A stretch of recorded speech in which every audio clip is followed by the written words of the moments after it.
मिस्टरिया, एक प्रेम कहानी। प्रथम भाग, अनजान मुलाकात। कहानी की शुरुआत एक छोटे से पहाड़ी गांव चंपावती से होती है। यह गांव अपनी सुंदरता और रहस्यमय वातावरण के लिए प्रसिद्ध था। यहाँ के घने जंगल, कलकल बहते झरने और ऊंची नीची पहाड़ियाँ इसे एक आकर्षक स्थल बनाते थे। यहीं पर एक अंधेरी रात में गांव की बाहरी सीमा पर एक अनजान व्यक्ति ने कदम रखा। उसकी आंखों में गहरा दर्द और दिल में अनगिनत सवाल थे। राघव, एक सफल लेखक जिसने अपनी जिंदगी का अधिकांश हिस्सा शहर में बिताया था, कुछ महीनों से अपने मन में उथल-पुथल महसूस कर रहा था। उसे ऐसा लग रहा था जैसे उसके जीवन में कुछ अधूरा है। इसी बेचैनी से निजात पाने के लिए उसने चंपावती गांव में आकर बसने का निर्णय लिया। राघव को गांव के बीच में स्थित एक पुरानी हवेली में रहने का प्रस्ताव मिला। हवेली का नाम था मिस्टरिया, जिसे अब तक गांव वाले भूतिया मानते थे। किंतु राघव को इसमें कोई डर नहीं लगा, बल्कि हवेली के चारों ओर फैले रहस्यों ने उसे और आकर्षित किया। द्वितीय भाग, मिस्टरिया का रहस्य।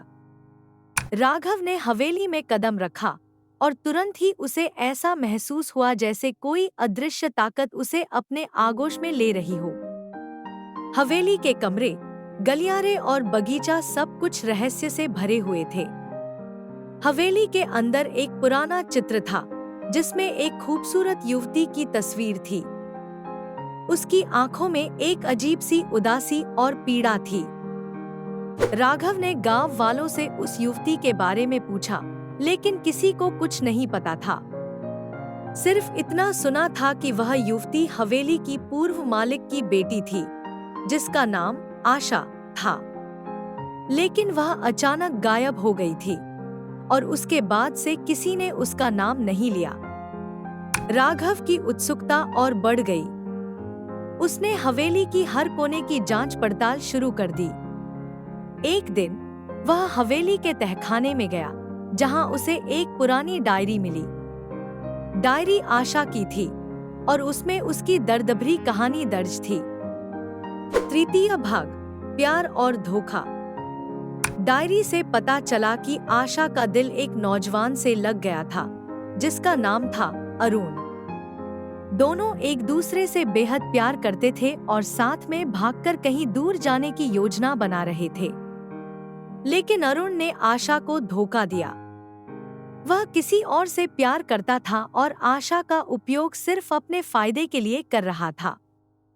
एक दिन अरुण ने आशा को छोड़कर हमेशा के लिए गांव छोड़ दिया। इस धोखे से टूटकर आशा ने हवेली में खुद को कैद कर लिया और फिर कभी बाहर नहीं निकली। उसके बाद से ही हवेली को मिस्टरिया के नाम से जाना जाने लगा। चतुर्थ भाग, नया प्रेम और पुरानी पीड़ा। राघव ने आशा की कहानी पढ़ी तो उसका दिल भर आया। वह आशा की पीड़ा को महसूस कर सकता था। उसने सोचा कि वह इस हवेली और इसके रहस्य को उजागर करके आशा की आत्मा को मुक्ति दिला सकेगा। धीरे धीरे राघव को हवेली में अजीब घटनाएं महसूस होने लगी। उसे रात में किसी के चलने की आवाज, धीमे धीमे गीत गाने की धुन और कभी-कभी सिसकियों की आवाजें सुनाई देने लगी। उसे ऐसा लगने लगा जैसे आशा की आत्मा अब भी हवेली में भटक रही हो। राघव ने अपने दिल को मजबूत किया और इन घटनाओं की तह तक जाने का निश्चय किया। उसने एक दिन रात में जागकर उन आवाजों का पीछा किया और उसे आशा की आत्मा का सामना करना पड़ा। लेकिन उस आत्मा में कोई डरावना तत्व नहीं था। वह केवल पीड़ा और दर्द से भरी हुई थी। पंचम भाग, प्रेम की जीत। राघव ने आशा की आत्मा से संवाद करने की कोशिश की। उसने आशा से वादा किया कि वह उसके प्यार की सच्चाई को दुनिया के सामने लाएगा और उसे मुक्ति दिलाएगा। राघव ने अपने लेखन के माध्यम से आशा की कहानी को दुनिया तक पहुंचाया। उसकी लेखनी ने आशा के दर्द, उसकी प्रेम कहानी और अरुण के धोखे को उजागर किया। धीरे धीरे राघव और आशा के बीच एक अनोखा बंधन बन गया। राघव को ऐसा महसूस होने लगा जैसे वह आशा से प्रेम करने लगा है।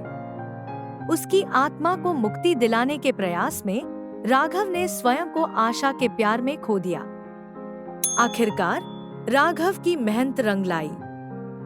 आशा की आत्मा को शांति मिली और उसने हवेली को हमेशा के लिए छोड़ दिया। राघव ने उस दिन महसूस किया कि प्यार कभी मरता नहीं है, वह हमेशा किसी न किसी रूप में जीवित रहता है।